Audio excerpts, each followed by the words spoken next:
नमस्कार फ्रेंड्स। आज हम बात करेंगे national certification examination for energy managers and energy auditors. तो यह exam bureau of energy efficiency, जो कि एक गवर्नमेंट बॉडी है, वह हर साल कंडक्ट कराती है और पिछले करीब करीब 20 सालों से यह एग्ज़ाम कंडक्ट होता हुआ आ रहा है। तो इस एग्ज़ाम्स के फ्यूचर क्या एस्पेक्ट्स होंगे, इस एग्ज़ाम को क्लियर कर लेने के बाद क्या क्या फ़ायदे होंगे, कैरियर वाइज कितना इम्पोर्टेंट है, इसके बारे में हम थोड़ा सा जानकारी लेंगे। तो पहले तो हम ये जानें कि इस सर्टिफिकेशन जो कोर्स है, इसमें पेपर्स कितने होते हैं, उनका सिलेबस क्या है, एलिजिबिलिटी क्राइटेरियाज क्या क्या हैं, उसका फ़ीस स्ट्रक्चर्स क्या क्या है। इस चीज़ को हम वन बाय वन करके जानने की कोशिश करते हैं और इस वीडियो में हम सिर्फ इसके आइडियाज़ के बारे में ही जानकारी देंगे, इस एग्ज़ाम्स को के बारे में। और अगले वीडियो में हम टॉपिक वाइज एक एक बुक की हम क्वेश्चंस को सॉल्व करेंगे। तो इसमें जो फर्स्ट पेपर है वह general aspects of energy management and audit. Second paper है energy efficiency in thermal utilities. Third paper है energy efficiency in electrical utilities. Fourth paper है energy performance assessment of equipment and utilities. तो जो paper 1 होता है उसका interface कुछ इस टाइप का है। यह एक गाइड बुक है and this guide book is made available by the bureau of energy efficiency at the time of fees. आप इसको आपको परचेस करने की ज़रूरत नहीं है, फ़ीस के साथ यह इंक्लूड होता है। जैसे ही आप पूरे एग्ज़ामिनेशन का फ़ीस आप पेड करते हैं तो वैसे ही यह गाइड बुक जो है आपके पोस्टल एड्रेस पर पोस्ट कर दिया जाता है और यह गाइड बुक आपको ईज़िली अपने घर पर ही मिल जाता है। इसके बाद पेपर सेकंड जो है वह है एनर्जी इफ़िशिएंसी इन थर्मल यूटिलिटीज़। इसके बाद थर्ड पेपर्स है वह है एनर्जी इफ़िशिएंसी इन इलेक्ट्रिकल यूटिलिटीज़। फिर fourth paper energy performance assessment of equipment in utility system. Friends, एक चीज़ हम जानकारी ले लें कि जो फर्स्ट 3 पेपर्स हैं, अगर आप 3 पेपर जो पहले के 3 पेपर हैं, पेपर 1, 2, 3 क्लियर कर लेते हैं तो आप एक एनर्जी मैनेजर बन जाते हैं। और जैसे ही आप तीनों पेपर के साथ चौथा पेपर अगर क्लियर कर लेते हैं तो you will become a energy auditor. तो एनर्जी ऑडिटर बनने के लिए आपको चारों पेपर क्लियर करना बहुत ही ज़रूरी है। और फर्स्ट जो पेपर 1, 2, 3 जो होते हैं ये मल्टीपल चॉइस क्वेश्चंस होते हैं, एमसीक्यूज होते हैं और यह पेपर 100 मार्क्स के होते हैं और आपको 50% मार्क्स इसमें लाना बिल्कुल कंपलसरी होता है, मैंडेटरी होता है।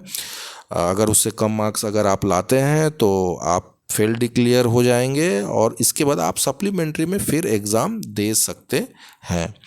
और फोर्थ पेपर जो होता है यह पेपर बिल्कुल सब्जेक्टिव होता है और बहुत ही लेंदी होता है। और इस फोर्थ पेपर के लिए आप तीनों बुक और ये चौथा, चारों बुक को आप अपने साथ रखकर एग्ज़ाम दे सकते हैं। आप चारों बुक को as a guide book use कर सकते हैं। इसमें बिल्कुल अलाउ रहता है चारों बुक को अपने पास रखकर एग्ज़ाम देना। तो बट फोर्थ बुक जो है उसके लिए जो टाइम जो लिमिटेशन है वो बहुत ही कम रहता है। तो खैर हम बाद में देखेंगे कि वो स्ट्रेटजी क्या होना चाहिए कि हमारे फोर्थ पेपर भी क्लियर हो जाए। इसके बाद हम देखेंगे कि what is the eligibility criterias जो है वो क्या है। तो एक ग्रेजुएट इंजीनियर्स के लिए 3 साल का पोस्ट एक्सपीरियंस होना चाहिए, एक पोस्ट ग्रेजुएट इंजीनियर्स के लिए 2 साल का पोस्ट एक्सपीरियंस होना चाहिए और एक डिप्लोमा इंजीनियर्स के लिए 6 साल का आपका एक्सपीरियंस होना चाहिए। तो इतने एक्सपीरियंस जब होंगे तभी आप इस पेपर के लिए एलिजिबल होंगे।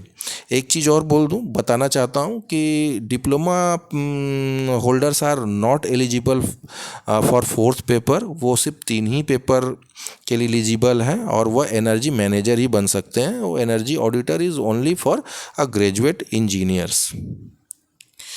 और एक सर्टिफाइड एनर्जी ऑडिटर बनने के लिए भी सेम क्राइटेरिया है, बस इसमें डिप्लोमा होल्डर्स जो हैं वो एलिजिबल नहीं होते फोर्थ पेपर को देने के लिए, और बाकी जो एलिजिबिलिटी क्राइटेरिया है वो एज इट इज़ सेम है जैसा कि एनर्जी मैनेजर के लिए है।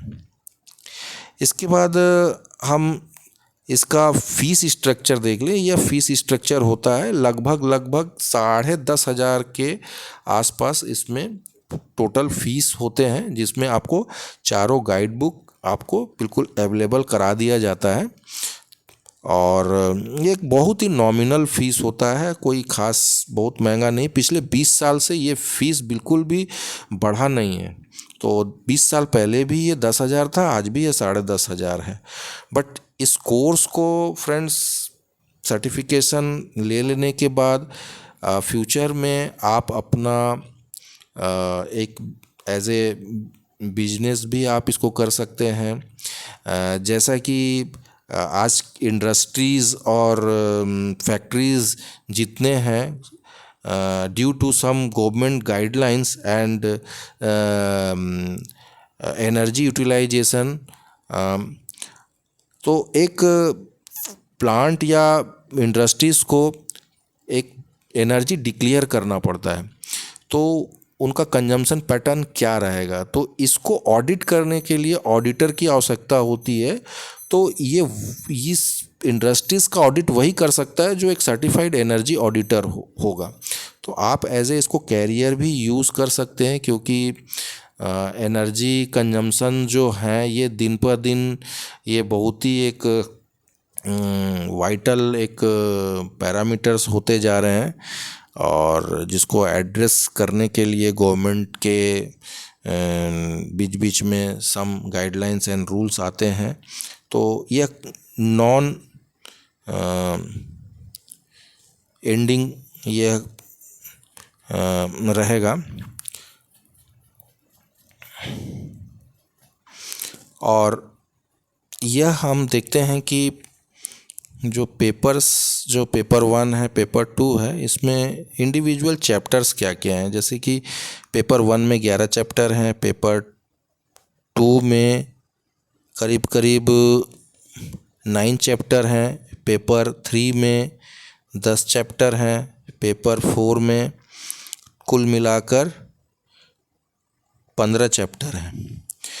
तो नेक्स्ट वीडियो में हम बिल्कुल टॉपिक वाइज पेपर 1 से शुरू करेंगे, चैप्टर वाइज शुरू करेंगे, उसके MCQs को सॉल्व करेंगे, प्रीवियस ईयर क्वेश्चन को हम देखेंगे कि कैसे क्या पैटर्न होते हैं, और हम बिल्कुल समझेंगे। अब थोड़ा सा फ्रेंड्स हम इस चैनल के बारे में जान लें कि यह चैनल जो है स्टडी अनबाउंड है, जिसका पर्पस है सिर्फ नॉलेज शेयरिंग।